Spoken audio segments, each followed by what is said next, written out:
ఆదిలాబాద్ జిల్లా గిమ్మశివార్లో జరిగిన ఆవుదోడ హత్య ఘటనలో నిందితుడు రాథోడ్ సంజయ్ను అరెస్టు చేసినట్లు డీఎస్పీ జీవన్ రెడ్డి తెలిపారు. సంజయ్ వేట కత్తితో ఆవుదోడను పొడవడంతో పేగులు బయటకు వచ్చాయి. సీఐ సాయినాథ్ సంఘటన స్థలానికి చేరుకుని గాయపడ్డ దూడకు చికిత్స చేయించారు.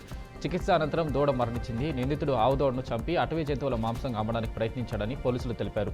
రాథోడ్ సంజయ్పై పాత కేసులు ఉన్నట్లు సమాచారం. అతనిపై రౌడీ షీట్ ఓపెన్ చేయాలని పోలీసులు భావిస్తున్నారు. శ్రీ సత్యసాయి జిల్లా కదిరిలో పెట్రోల్ బంక్ బాయ్గా పనిచేస్తున్న యువకుడు బాబా ఫక్రుద్దీన్పై బంక్ యాజమాన్యం సిబ్బంది దాడికి పాల్పడ్డారు. దీంతో ఘటనపై ముస్లిం మైనార్టీ సభ్యులు దూదేకుల సంఘం తీవ్రంగా ఖండించింది. వారు ఈ దాడిని అన్యాయంగా మానవ హక్కుల ఉల్లంఘనగా పేర్కొని బాధితుడికి న్యాయం చేయాలని డిమాండ్ చేశారు. అలాగే ఈ ఘటనపై సంబంధిత అధికారులు తక్షణమే చర్యలు తీసుకోవాలని, పెట్రోల్ బంకును సీజ్ చేయాలని కోరారు. కర్నూలు జిల్లా కొసగి కేంద్రంలో రేషన్ బియ్యం పంపిణీ కార్యక్రమం ఇటీవల వివాదాస్పదంగా మారింది. Mantralayam TDP in charge N Raghavendra Reddy, BJP in charge Vishnuvardhan Reddy, Janasena in charge Lakshmana కలిసి షాప్ నెంబర్ 1, షాప్ నెంబర్ 40లో పాత పద్ధతిలో రేషన్ బియ్యాన్ని కార్డుదారులకు అందించారు. ఈ కార్యక్రమంలో 65 ఏళ్ల పైబడిన వృద్ధురాలకి ఇంటి వద్ద రేషన్ అందించడం విశేషం. కూటమి నాయకులు ఈ చర్యను అభినందించారు. కానీ కొందరు ప్రజలు ఈ విధానాన్ని పాత పద్ధతిగా భావించి విమర్శించారు. పశ్చిమ గోదావరి జిల్లా పోడూరులో 4 కోట్ల నిధులతో పలు అభివృద్ధి కార్యక్రమాలకు మంత్రి నిమ్మల రామానాయుడు శంకుస్థాపన చేశారు. గత 5 ఏళ్ల వైసీపీ పాలనలో మట్టపరు గ్రామానికి 5 పైసలు కూడా పనిచేయలేదని విమర్శించారు. కూటమి ప్రభుత్వం అధికారంలోకి వచ్చిన తర్వాత గ్రామాలకు అభివృద్ధి పనులు ప్రారంభించామని, గత ప్రభుత్వ హయాంలో అభివృద్ధి పనులు లేకపోవడం ప్రజలకు స్పష్టమైందని ఆయన అన్నారు.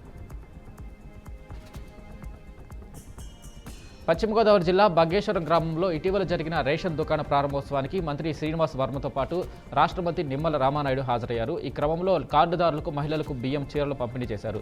గత వైసీపీ ప్రభుత్వంలో వ్యాన్ ద్వారా ఇంటి వద్దకే సరుకులు పంపిణీ చేయడంలో అనేక సమస్యలు ఎదురయ్యాయన్నారు.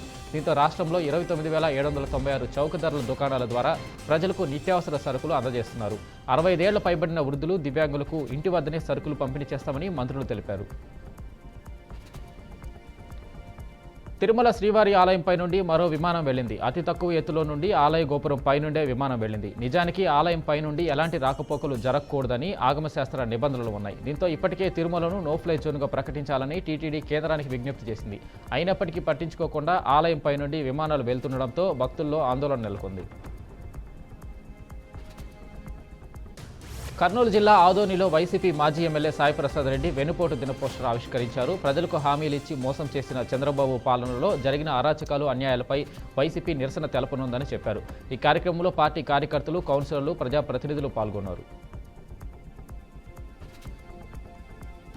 ఎన్టీఆర్ జిల్లా ఇబ్రహీంపట్నంలో ప్రత్యేక యోగాభ్యాసన కార్యక్రమం జరిగింది. ఈ కార్యక్రమానికి AP Genco MD KVN Chakradhar Babu, collector Lakshmi తదితర ప్రముఖులు పాల్గొన్నారు.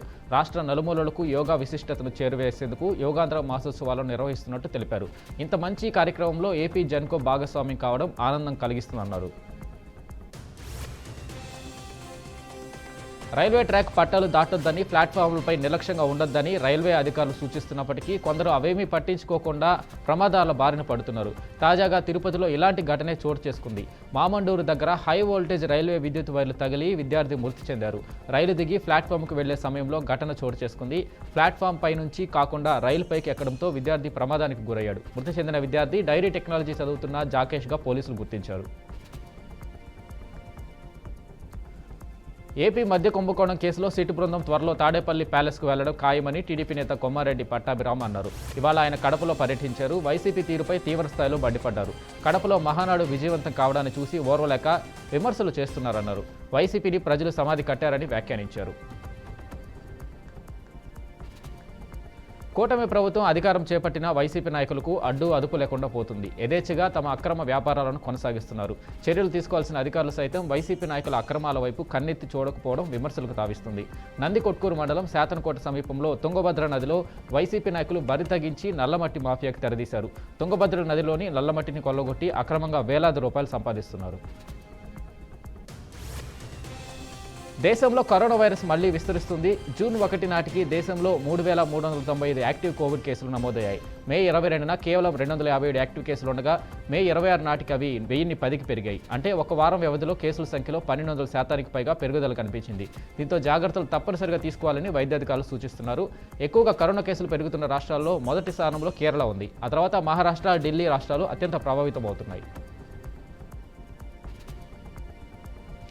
గాజాలోని రఫా ప్రాంతంలో ఈరోజు ఘోర ఘటన చోటు చేసుకుంది. అమెరికా మద్దతుతో నడుస్తున్న సహాయక కేంద్ర సమీపంలో ఇజ్రాయెల్ దాడులు చేయడంతో 26 మంది పాలస్తీనా పౌరులు మృతి చెందగా మరో 80 మంది పైగా తీవ్రంగా గాయపడ్డారు.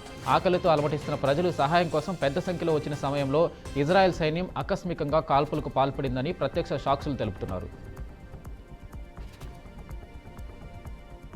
హైదరాబాద్ వేదికగా జరిగిన మిస్ వరల్డ్ 2025 పోటీల్లో 72వ మిస్ వరల్డ్గా థాయిలాండ్ సుందరి ఓపల సుచాత సివాంగ్ నిలిచింది. హైదరాబాద్కు వచ్చాక బిర్యానీపై అమితమైన ప్రేమ ఏర్పడిందని, ఎప్పటికీ తన ఫేవరెట్ డిష్ అదేనని అన్నారు.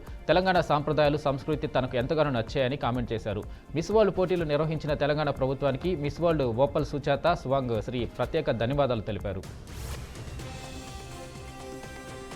ప్రముఖ పుణ్యక్షేత్రం రామాలయం నిర్మించిన అయోధ్యలో మాంసం మద్యాన్ని నిషేధించడానికి అధికారులు చర్యలు తీసుకుంటున్నారు.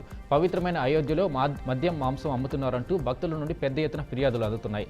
రాంపద్ నుండి 14 కిలోమీటర్ల వరకు కోసి మార్గు లాంటి పలు రహదారుల వెంట మాంసం మద్యం అమ్మకాలపై పూర్తిగా నిషేధం విధించాలని నిర్ణయం తీసుకున్నారు.